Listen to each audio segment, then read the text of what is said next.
Welcome to Man Does Tech, where I solve the problems you didn't even know you had. You begin by ensuring your Android phone is unlocked and you know the lock method. That's essential. Once done, open Settings and locate Developer Options. If it's hidden, tap build number 7 times in About Phone.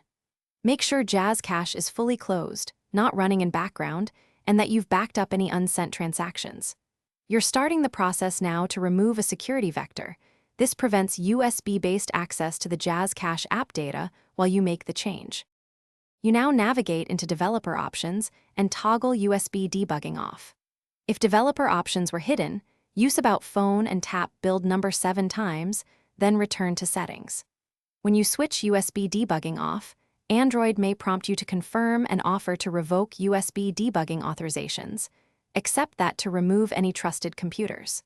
Make sure to inspect the list of authorized devices and revoke any you don't recognize, because that severs previous debugging access tied to Jazzcash or other apps.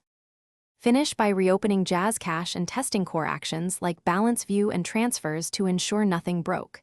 If you see permission or connectivity errors, reboot the phone, then double-check Developer Options to confirm USB debugging remains off.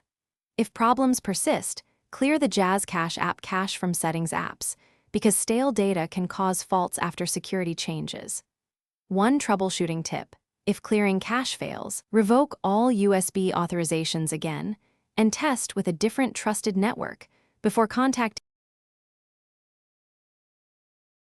Thanks for watching. If you found this helpful, don't forget to like and subscribe.